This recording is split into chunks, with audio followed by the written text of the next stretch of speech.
What's really good, y'all? It's your boy Aaron Bevins, the Millennial Entrepreneur. I'm here with my brother, my friend, community member, community leader, industry pioneer, Ryan Wilkerson, the man with the plan. We only have a short amount of time, and this is an absolutely crucial episode about what's going on in wholesaling real estate in South Carolina. My man, Ryan Wilkerson, actually hails from South Carolina. He's doing big business there. And if there's anybody who's qualified to actually talk about this, it's this guy. This is not, as Ryan refers to them, a keyboard warrior, right? This is somebody who, what did you say? A keyboard lawyer. Yeah, man, keyboard lawyer. I'm in the trenches down here. I'm really excited about this. Many of you guys have been asking questions about wholesaling in South Carolina. What's happening? Is it illegal? Can I wholesale in South Carolina? Should I not? Should I avoid it altogether? What happens if I get a deal there? Is this indicative of what's happening throughout the entire country? What's going to happen in this industry? Stay tuned for all of those answers over the next few minutes. We're going to be dropping nothing but nuggets. Let's get it, y'all. We made it, that's facts, ayy. We the greatest, that's facts, ayy. Prices raising, that's facts, ayy. That's right. But we paid it, that's facts, ayy. I did. They hate it, that's facts, ayy. Cause we changing, that's facts, ayy. We did. Can't blame them, that's facts, ayy. Cause we made it, that's facts, ayy. Cherry on top, that's a goat, yeah. Where you been, I wanna know, yeah. Greatest story ever told, yeah. Greatest story ever told, yeah. I know you wanna look up for this. Baby, let me turn you up a bit. You said you made it through hell and back. Give me the school, baby, tell the facts. Don't be shy. Yeah. Shout out my brother, Ben Lovero. Me and him go back years and years. And he says, shout out from South Carolina here in the middle of the war zone. Let's go. This is like the biggest trending topic in wholesaling real estate right now is hashtag South Carolina. So Ryan, look, this is your show. I'm your hype man. I'm ignorant of these things. So guys, those of you who are watching this, it's not just you guys who want to know. I want to know what's going on in South Carolina. And so Ryan is like we had mentioned, he's in the trenches, he's doing business there. So he's going to lead this episode and answer some questions. At the end, if we have time, we'll open it up for Q&A. But yeah, let's talk about what's going on in South Carolina. The who's, the what's, the whys, and everything involved. Right? Yeah, man, absolutely. Thank you for having me. So I prepared a bunch of stuff for you guys today because you're right. This is a trending topic that's catching a lot of eyes right now. It's got a lot of eyes on it. And the one thing that I want to really make very, very clear today is yes, this is the tip of the spear in terms of legislation that's happening in South Carolina. This legislation is going to have a resounding impact on the entire wholesaling industry in every single state in the next 3 to 5 years. So with that being said, I want to throw a quick disclaimer out there for everybody, right? Myself, Aaron, we are not attorneys, right? I am not a lawyer. This is not legal advice. So I'm going to recuse myself from any liability from the things that we talk about today. So before entering into any type of real estate contract, please consult a real estate attorney in your area that specializes in your investment niche for guidance, right? All the chat groups, Facebook groups, online forums, like we said, they're filled with keyboard attorneys. If they're not a lawyer, take anything and everything they say with a grain of salt, right? And so just so everyone knows, this information that I am going to provide and help debunk today is from me sitting directly and listening to the interpretation of all this regulation directly from a real estate attorney in South Carolina who sits on the Real Estate Commission Board of South Carolina. Okay, that is as official gets. Okay, so that being said, this regulation is the biggest opportunity in the history of wholesaling, because it is massive disruption, right? And massive disruption breeds massive opportunity, right? And so we want to be at the forefront of this evolution of our industry. So I don't want to discourage anyone or scare anyone today, right? But I do want you to be armed with the necessary information to get ahead of this, because over the next 3 to 5 years, this is going to have a massive effect on everyone in our industry, regardless of what state you're in. It is very, very real. And the consequences of just conducting business as usual or trying to find loopholes to get around it is a dangerous and slippery slope, right? So I'm going to date myself here. I'm 41 years old. You all know this, right? I've got 3 kids, right? But have you ever seen the movie Forrest Gump? Yeah. Have you? All right. Right. So Forrest Gump, damn, I'm shocked to hear you say that. I'm very happy that worked out. So Forrest Gump, right, when he comes back from war and he starts his shrimping business, he gets a shrimping boat, right? And the first like few scenes, they're pulling nets out after being on the water all day, and there's like a bedpan and a hubcap and like 2 shrimp in it, right? But then a hurricane comes through and wipes out all the other shrimping boats. And from that point moving forward, they're ripping out hundreds and thousands of pounds of shrimp every day, right? That's what this is. Whoa. This legislation is going to be the hurricane that wipes out people that are not high-level operators. Wow. That is an absolute opportunity for us. So today, I want to start by kind of breaking down, number one, like, why is this legislation happening, right? We're going to start there.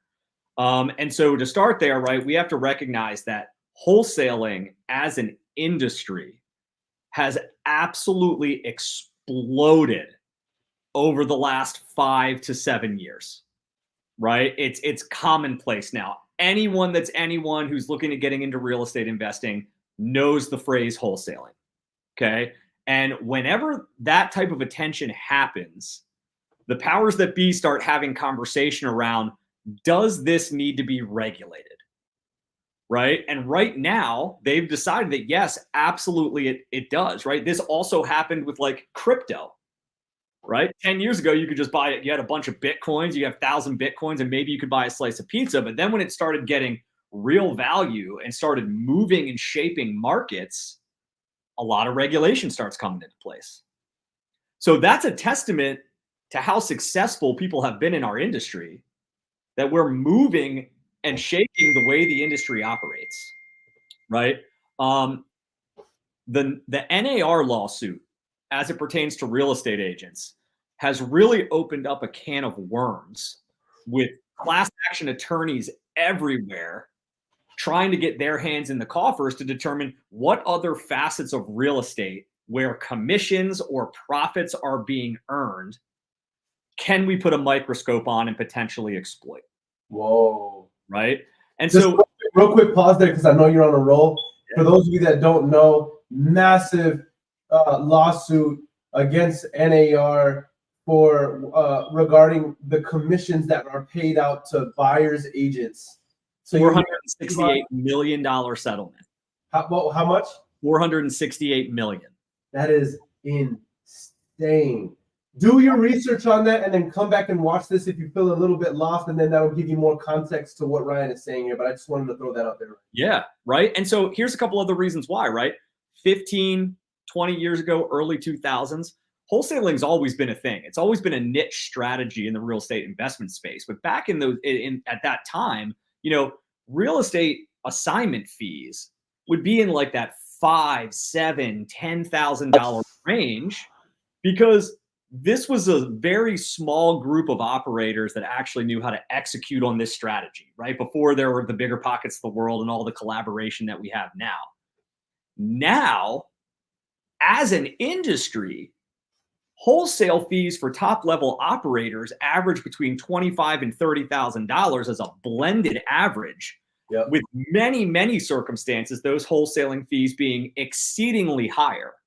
Right? Like the top level negotiators with the best systems and the best marketing, like we're talking $100,000 spreads, right? And so when legislators get together to determine, like, does this legislation that we're working on have teeth, they start at the local real estate commission level.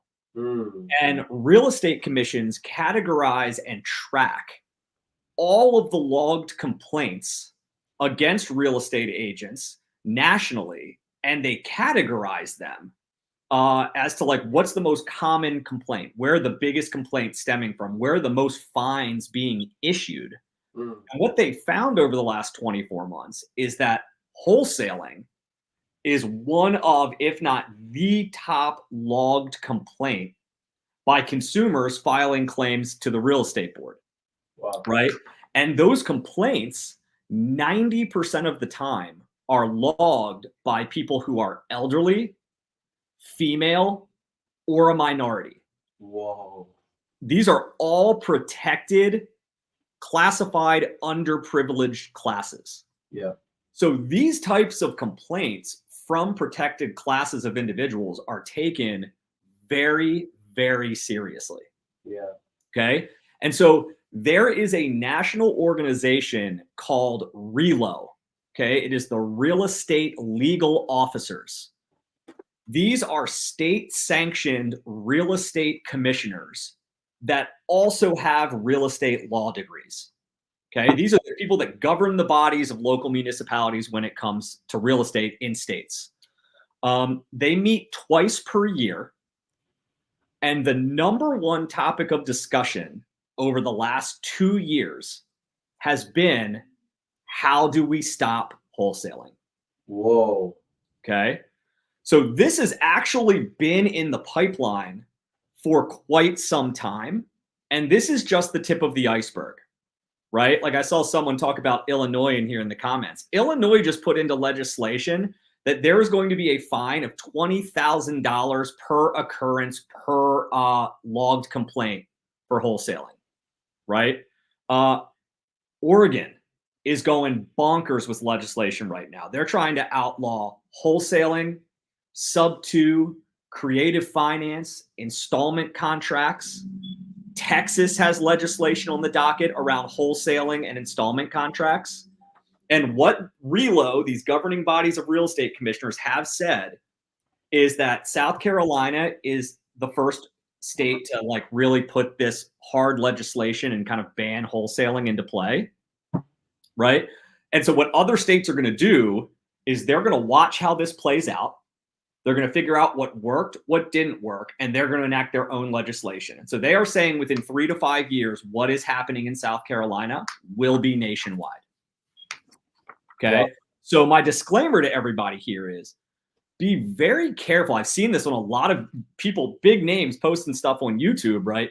Be very careful about the mindset of like, well, I have 3 to 5 years, to deal with this and I'll deal with it when the time comes, right? The second a governor signs legislation into law, it is effective immediately.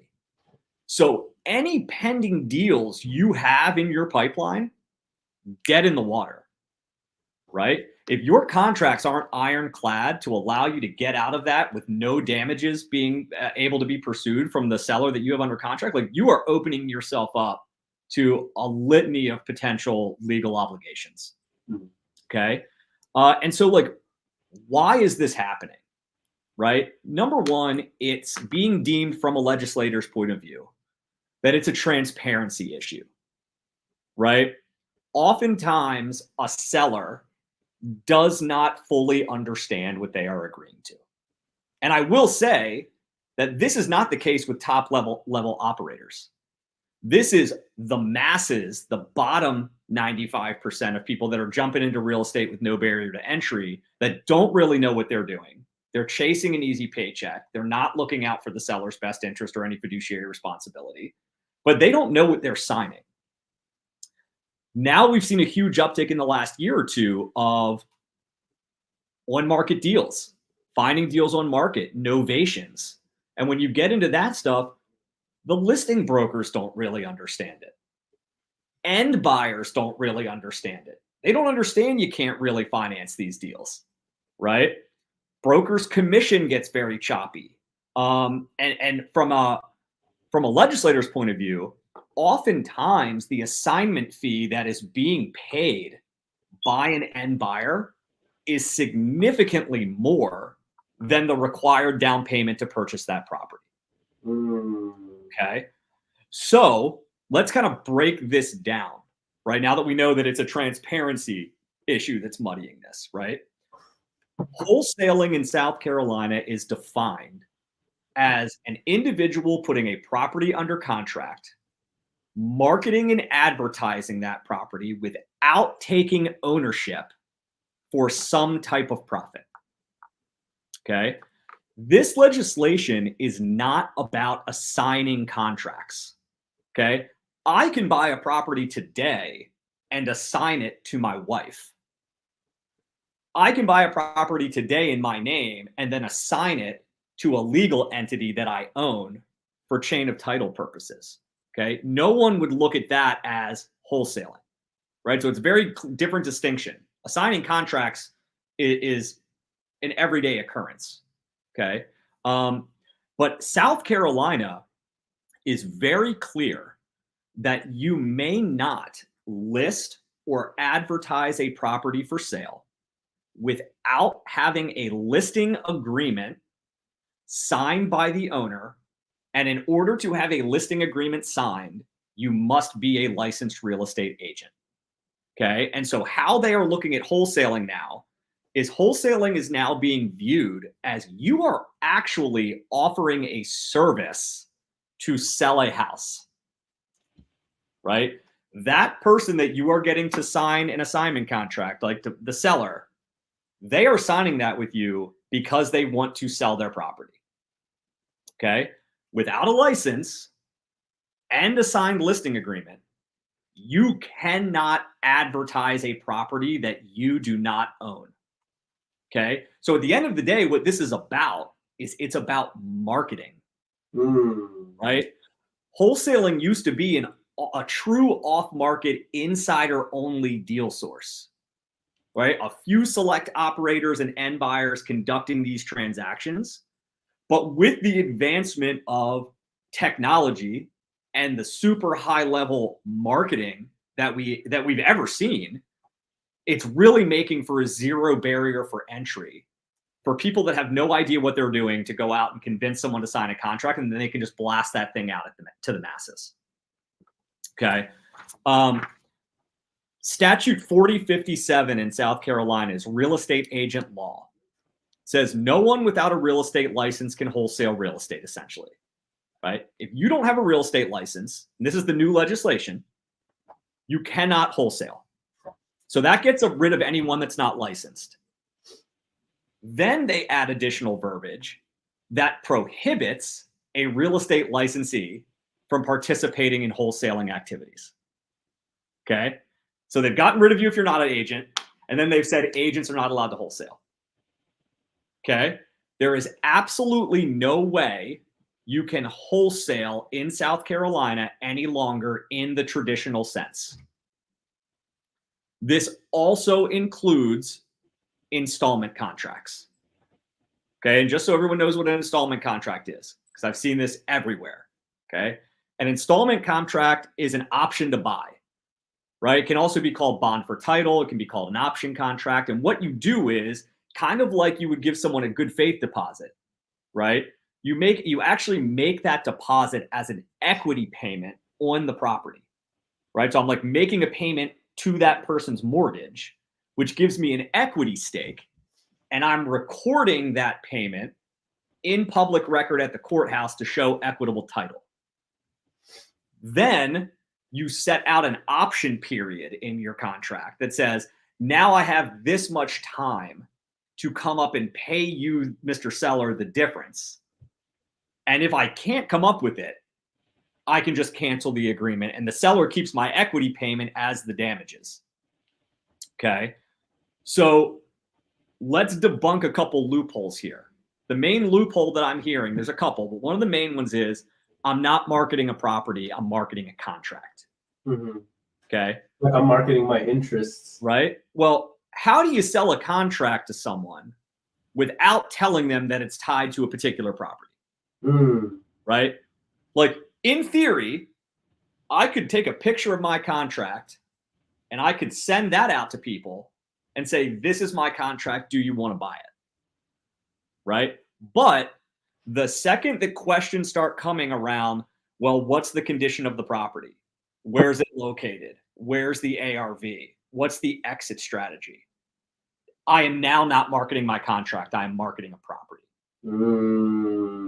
Okay. Marketing in regulation is anything defined as anything trying to sell that property. Okay. That includes me calling Aaron on the phone and saying, hey, bro, I got this 3-2 in Somerville. ARV's 400. I got it under contract at 310. It's a great spread. You know, I need to close in 14 days. That is me marketing that property to you. Okay. And so here's why it's even trickier in South Carolina is South Carolina is an attorney state, right? Real estate attorneys and title attorneys in South Carolina have a fiduciary duty to uphold real estate law above anything else. So their responsibility is to be the police officer of a real estate transaction. And so even my most friendly wholesale attorney are not going to jeopardize their license for me because in a lawsuit, the plaintiff's attorneys are going to pursue the wholesaler and the real estate attorney that conducted the closing of that transaction. Okay. And so Luis just asked this. This is my next loophole. I'm just going to use transactional funding and double close. Okay. We're just going to double close. Okay. Again, remember, you cannot market or advertise a property that you do not own, right? So transactional funding in a traditional sense would say, I'm going to meet with one party at 10 a.m. and sign docs, and then I'm going to meet with the second party at 11 a.m., right? Or 2 p.m. later that day, right? I'm going to settle both sides in one day. The argument from an attorney's perspective is going to be, because you cannot market and advertise a property you do not own, right? How could you possibly take ownership of a property at 10 a.m., market and advertise that property to an end buyer, get through curative title work, and close an hour later? How did all that title work get done in that time frame? How did you get eyes on this property in that time frame? So what savvy, investor-friendly attorneys are doing in the state now is they are pushing the powers that be to define what is a reasonable amount of time for someone to take ownership of a property before selling it to an end buyer. And that amount of time really needs to pass the smell test by the attorney that is conducting the closing. Okay. So is that, could I close on it today, market it for a week, find a buyer, and close at the end of week 2? Is that a reasonable amount of time? Or does it need to be a more traditional holding period? And I'm going to say that right now in the state, the longer the holding period, the better from an attorney's perspective, because it's less liability.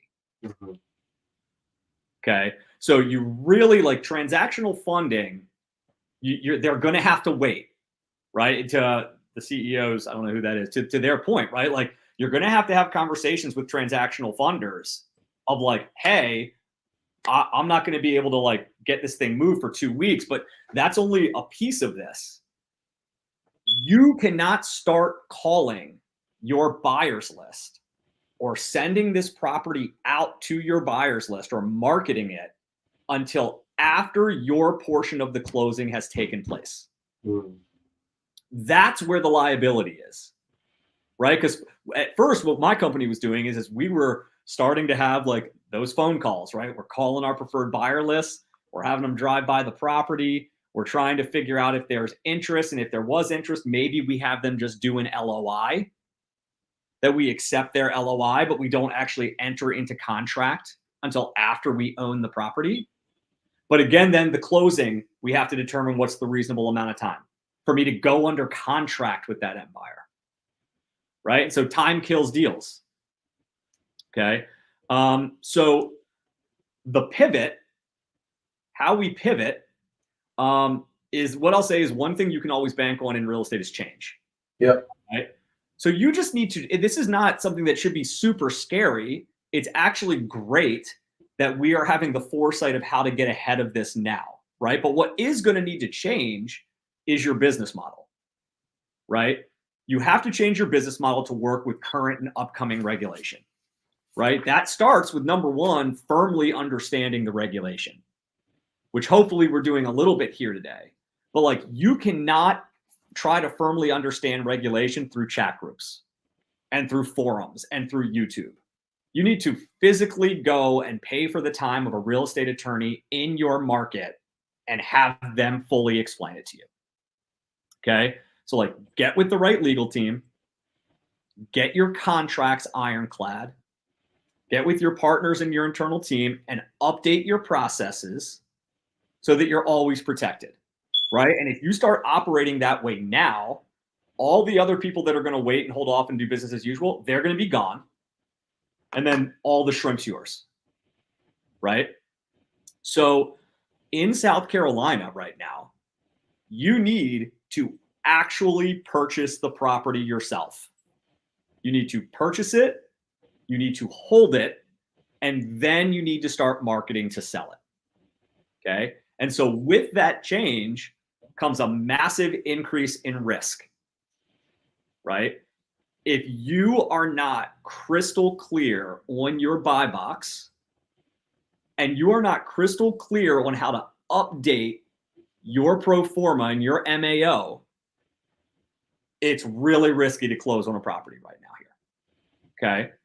So some things that we are doing is we're changing our pro forma and our buying criteria, right? So just a couple of things that we're doing is, number one, we are taking the ARV of that property and we are subtracting 5% from that number, because now that I have to close on it, in the event I cannot find an end buyer to, essentially what it is abbreviated wholesale, right? I'm not really doing anything to the property, but I'm closing on it and then I'm listing it again, or I'm selling it to my buyer's list. But my exit strategy has to be, if I cannot offload this, then I have a plan and the margin and the capital to flip this property and still hit, what my pro forma numbers need to be for a flip profit.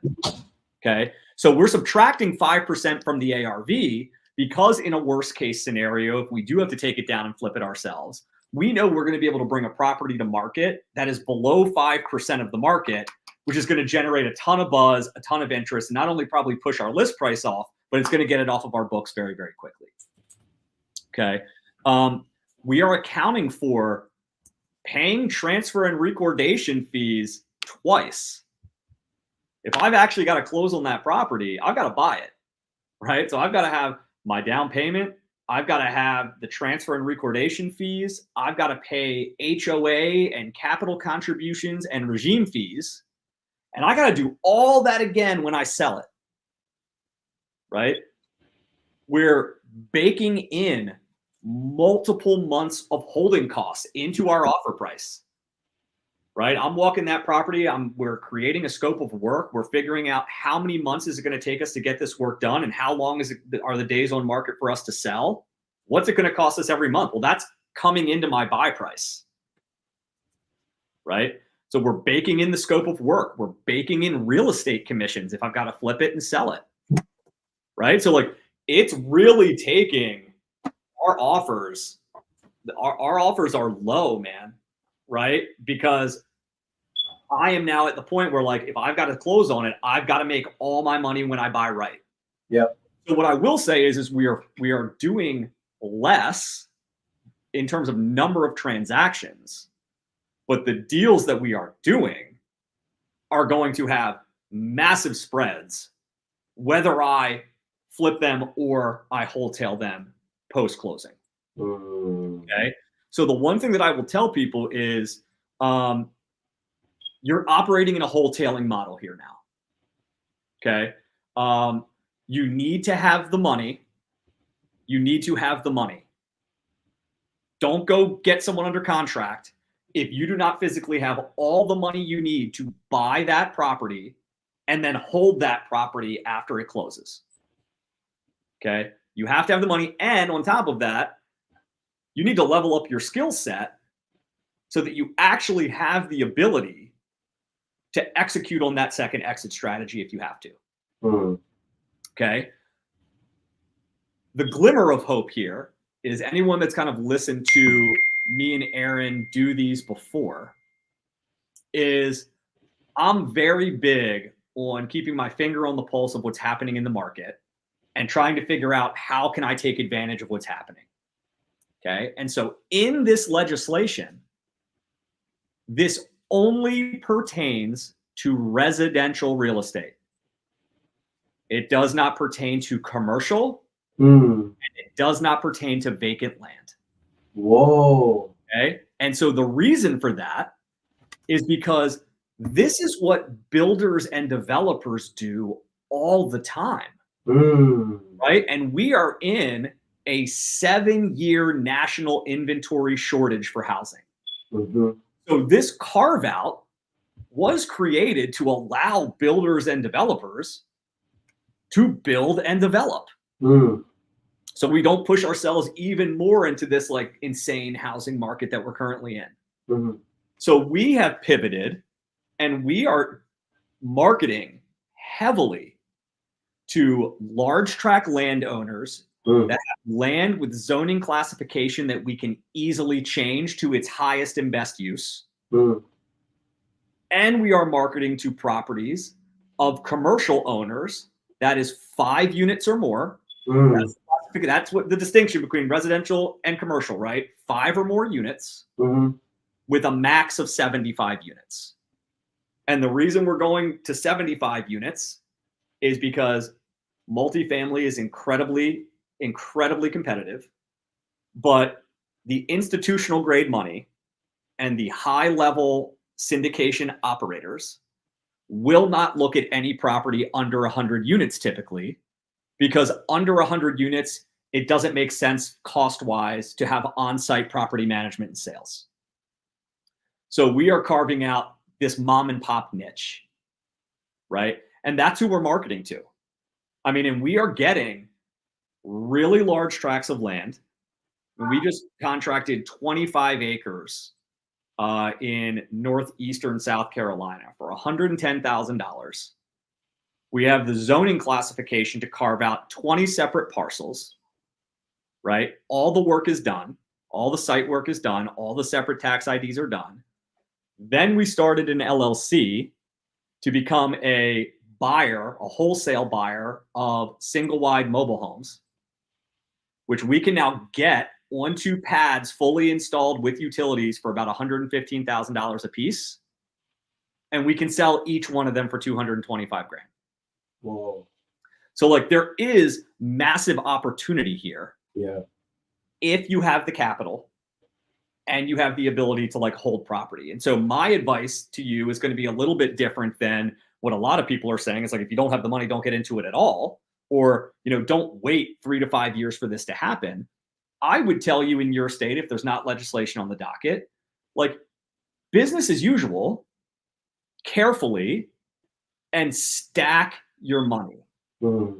Right? If I'm you, I am putting a massive amount of my assignment fees into a reserve account to get it as high as I need in order to be able to buy the number of deals that I do monthly. Right? So that way my business doesn't stop if legislation comes. I'm doing 8 to 10 deals a month. I've got enough money in reserves to physically buy 8 to 10 deals a month, and I'm not going to miss a beat while everyone else is scrambling and figuring it out. Right? If you're going to wait and your pipeline dries up, well, then someone like me is going to swoop in as soon as it falls out of contract and buy that deal. Right? So there's no reason to do it. It's just you have to be smarter with your money. You have to treat it like a business. And I know it's great getting a big fee and spending it on all the stuff, but like I'm taking 15. I used to take 25% profit on every deal. I'm taking 15%. Every other dollar is going to funding my business and going to these reserves accounts so that I can stack capital. Because if you have the cash, you're going to have the keys to your city when this legislation passes. So that's what I got for you guys. I figured I'd blow through that and then open it up to any and all questions. Holy smokes, man. Good Lord. so much to unpack here, and bro, I'm like in a trance, just like listening to this. I wasn't even taking notes because I'm like, we'll utilize this within our community, and I'm gonna go back and rewatch this. First of all, I love what Tiani said. She's like, Ryan, we do not deserve you. Guys, do you have any questions about regulation in South Carolina, the implications of what this will mean for us as an industry at large throughout the entire country? Do you have any questions at all? Garland Robinson says on YouTube, what if you walk the property along with your buyer before the contract is even signed with the owner? Again, I'm not a lawyer. Yep. I'm not a lawyer. And technically speaking, you're just walking a property, right? Yeah. The distinction is going to be if I walk that property with Aaron and then I get that contract signed by the seller, how quickly am I actually going into contract and entering into like a wholesale contract with Aaron post-closing, right? So technically speaking, I guess you could do that. But if you close if I close with Aaron too soon after settlement and a microscope gets put on me to say, how did you get Aaron to buy this property so quickly? And they subpoena my seller and they say, oh yeah, that guy walked my property with Ryan. I remember seeing him before I signed a contract with Ryan. You're going to get tied back to marketing the property beforehand. Yeah. Like I would tell you, don't try to find loopholes around this. Yeah, exactly. Smart. Yeah. Smart. Yeah. Yeah. I love that. I love that. Let's talk a little bit about this. Christina wants to know who your attorney is in South Carolina. I don't know if you want to disclose that. Yeah, I'm going to keep that a little tight to the vest. The attorney that I use for my transactions, or the attorney that I went to that's on the real estate commission where I learned all of this legislation. Christina Solara, can you just expound on your question? Just because I mean this is going to be viewed by tens of thousands of people, so there's just certain things that might be a little bit sticky to reveal online. But yeah, please expound on your question. Let's talk about this. This is mind-blowing. I had no idea that the regulation was limited to single-family residences, meaning that it's not effective against land, lots, or commercial real estate. So can you just touch on that a little bit more? Give me context to that. And then what I know you kind of alluded to what you guys are doing because of that, but can you just talk a little bit more about that? So that means land wholesalers, commercial wholesalers, are essentially not impacted by this. It's business as usual, even in South Carolina. Correct. Interesting. Can you just talk about that a little bit more? Yeah, I mean, I think when you look at it from the masses, again, if you think about the regulating body that's really like spearheading a lot of this, it's the Real Estate Commission, which regulates residential property sale, right? If I go and buy a vacant tract of land and I pull out of that deal, I'm not potentially putting that seller in any worse of a spot than before he called me. Right? If I contract a home with you and I tell you I'm going to close and you pay for moving costs and you move out and you're like, I'm not going to deal with any of these issues that are happening with my property because you've got it. And then I cancel and I got to move back in. Well, like if I still have a mortgage on that property, like I could face foreclosure and I could face all these different things and I don't have the moving costs. Like you just open yourself up to so many like suits for damages, right? It doesn't really apply to land primarily because how big national builders and developers work is they usually have an in-house land acquisition team that will go out, they'll wrap up a tract of property, via a contract very similar to ours. And there is a lengthy due diligence period in there for them to determine like how much of this acreage can I actually use? What are the types of homes that I can build on it? What are my infrastructure costs? What are my taxes going to be? What are my tap-in fees to utilities and public water going to be? All these things. And if they don't like what they see, they can either terminate the contract or they can replace themselves in that contract with another builder or developer who's willing to take on a project of that size and scope. That is an assignment, right? They do it all the time, but the thing that is pushing our real estate pricing in the residential sector through the roof is that we have such limited supply. That's right. Right? And typically what loosens supply is new construction inventory, right? If I can't find what I'm looking for on the residential side, I will go and talk with the builder about building it, even if I have to wait, right? So they want builders to buy as many tracts of land as they can and build as many properties as they can to add more inventory so that it loosens, so that more people can buy property. Like real estate in a residential capacity is one of the largest sectors of our GDP, right? Of our gross domestic product. Like trillions of dollars stem from housing, right? So they don't want to slow that down, but they also are looking at this as like, if I'm buying a property from Aaron and I'm turning around and I'm selling it to someone else and collecting a 6-figure assignment fee, I don't know what it is, but there's something not right with that. That you get, everyone knows who's been doing this for a while. Every one of our deals are curative title nightmares. We got to find 15 heirs. Some are dead. Some are in jail. Some want to sell. Some don't, right? All it takes is one of those heirs calling an attorney and being like, yeah, this guy at this company just bought this house from my 98-year-old grandmother, and this is what he paid her, and I know that that's way too low. And that attorney is going to be sitting there like licking their chops. Yeah. Right? In the commercial space, commercial has always operates traditionally off market, right? Like the commercial listings that you see on Crexy or what's it called? LoopNet. Yeah. LoopNet. Like any of those big sites, those are all deals that could not get sold off market. There is no standard purchase and sale agreement for commercial property. Facts. There are individualized LOIs Yep.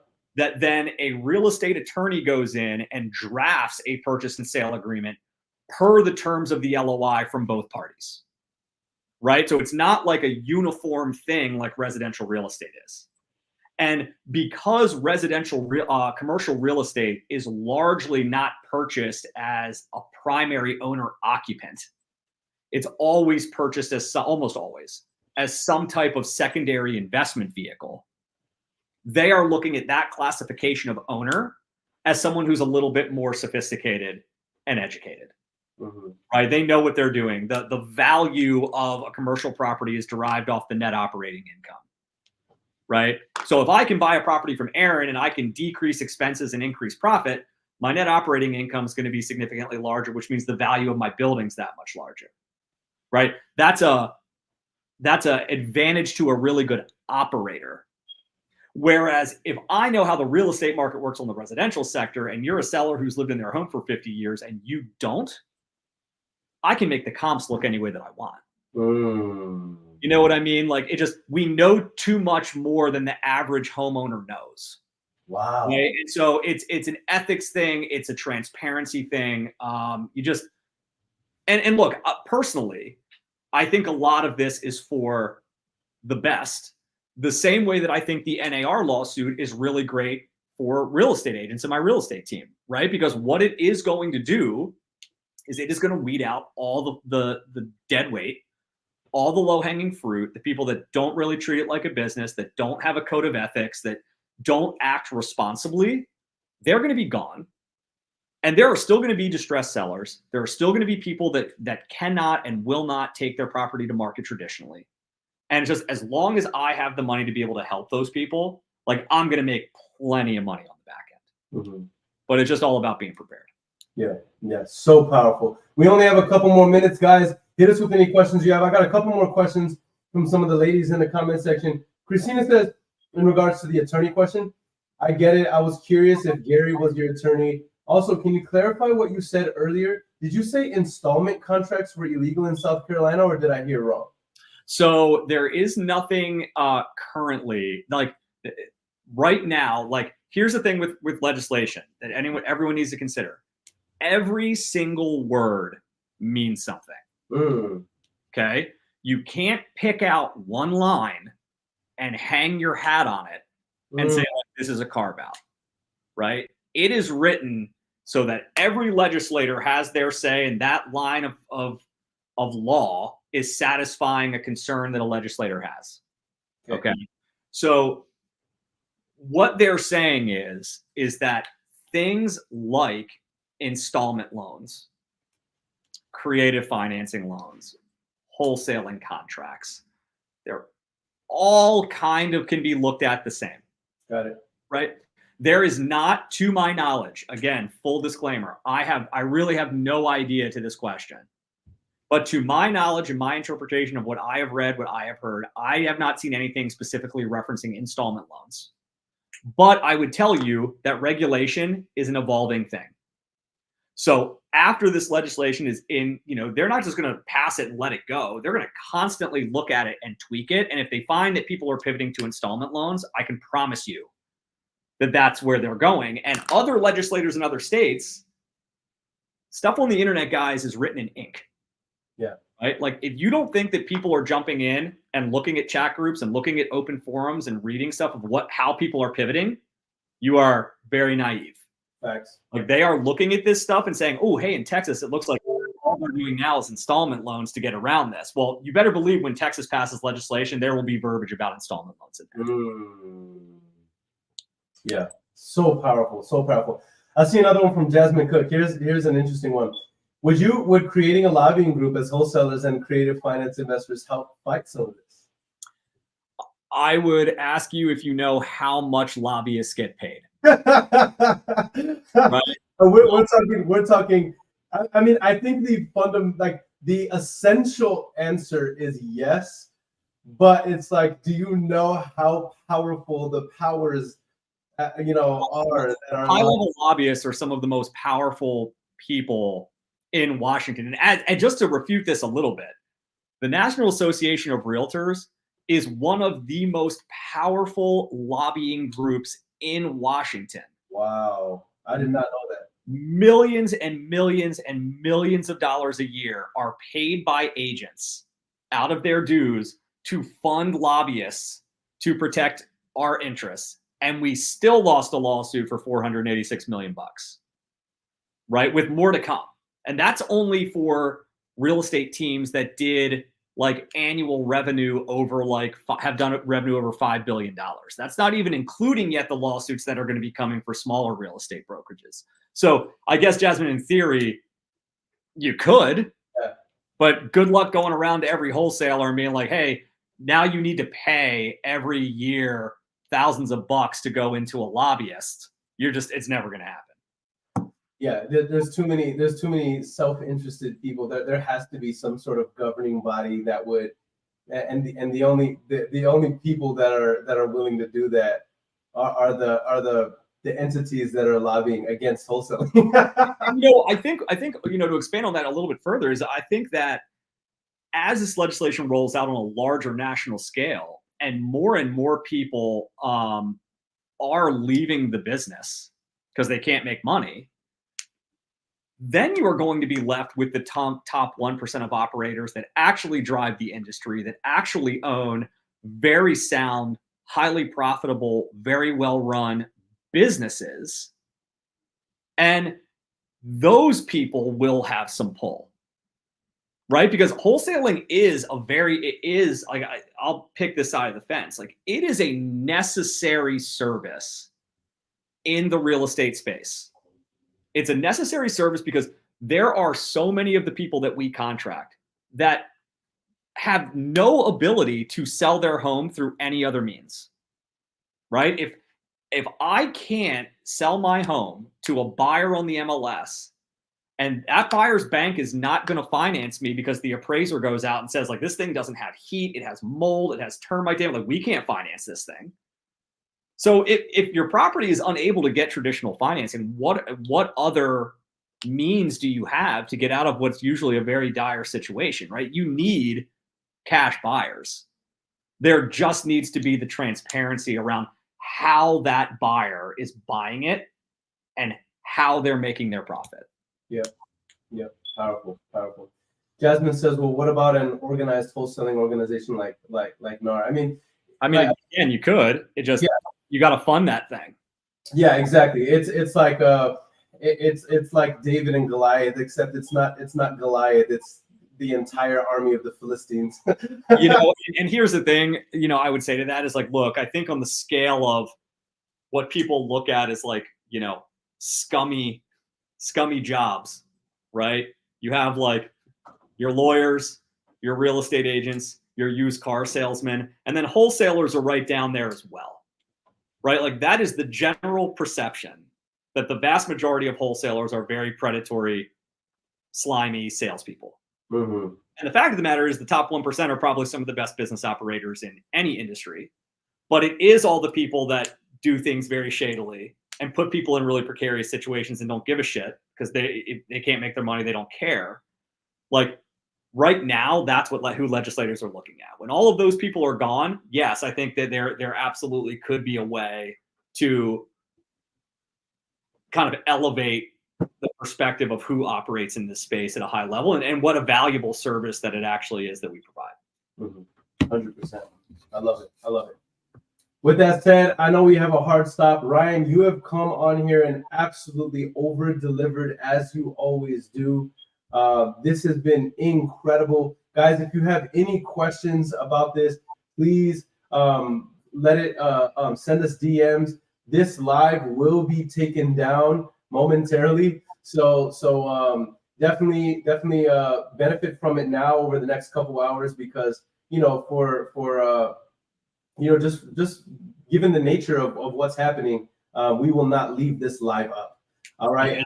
And so thank you everybody for tuning in. We appreciate it. Ryan, hit us with some last words. I mean, you came here and basically gave an entire master clinic on wholesaling real estate as it stands right now with regulations in South Carolina. How do you conclude? I mean, I would just say to anybody out there that's in our space, especially anyone that's in our superhuman community, right? Like you've made a very conscientious decision to enter into this space and create a career for yourself, create a better life for yourself. You're doing things the right way.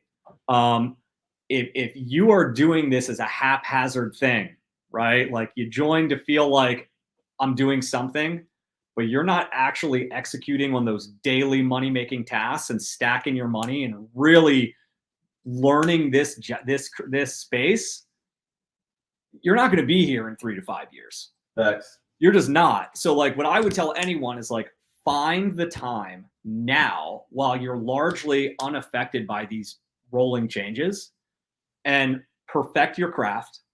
That's going to start with like number one, your sales skills on the phone and dialing and hitting your conversation target every single day. And then you have really got to dial in your pro forma, like knowing how to run comps, knowing how to price in scope of work for flips and rehabs, and get with a local title attorney and ask about what is the percentage of a purchase price that goes to transfer and recordation fees? What are the other escrow items I'm going to be responsible for so that you can multiply that times 2 and bake that into your pro forma, right? Like you're now making your money when you buy. You're no longer making your money when you close somebody, right? So like really get good at that. If you don't have that skill set and you don't have the ability to exit properties via like flips, I mean, start learning that process. Go to RIAs, start talking to contractors, start getting back of the napkin pricing, right? So you can give yourself a really good chance to sustain. But like, this is not something you're going to have that success at working in this thing like 5 hours a week, every other week when you feel like it. Like now's the time to double down, grind, perfect your skills, ask questions, get mentorship, really get in the field. Because I promise you on the other side of tumultuous waters is an opportunity that maybe we've never seen in this space before. Yep. And so like, if you're one of the few people that's going to take advantage, like act like it, this top priority. Like, I know I'm not going out of business, right? Like every waking moment I'm figuring out how can I get ahead of this? And if you own a real estate investment company or a wholesaling company and you have employees, like you have a responsibility to take care of those people. And your job is to see what's coming 100 miles down the road and remove those obstacles out of the way for your people. So like really double down and try to figure out what it means for you in your state, update your systems, update your training, update your processes, and just really, really get after it now, so that you can really flourish when this thing rolls, everywhere. I love it. I love it. Once again, Ryan, thank you for coming on, serving the people. Guys, enjoy this live over the next hour or so while it's still up, because this is game-changing information. Even if you're not in South Carolina, even if your state and the markets that you're in are not heavily regulated, I'm telling you, regulation is coming. It's like it's like the famous saying from what's that one show? Winter is coming, right? Regulation is coming, and it doesn't have to mean the death of your business. If anything, there's more opportunity now than ever in the golden age of wholesaling real estate. And so we love you guys. Until next time, drive home safe, because people be driving crazy. Love on your loved ones, because tomorrow's not promised. Brush your teeth, and for goodness sakes, don't slap nobody. Let's get it, guys. There you go. We made it, that's facts, ayy. We the greatest, that's facts, ayy. Prices raising, that's facts, ayy. That's right. But we paid it, that's facts, ayy. I did. They hate it, that's facts, ayy. Cause we changing, that's facts, ayy. We did. Can't blame them, that's facts, ayy. Cause we made it, that's facts, ayy. Cherry on top, that's a goat, yeah. Where you been, I wanna know, yeah. Greatest story ever told, yeah. Greatest story ever told, yeah. I know you wanna look up for this. Baby, let me turn you up a bit. You said you made it through hell and back. Give me the scoop, baby, tell the facts. Don't be shy.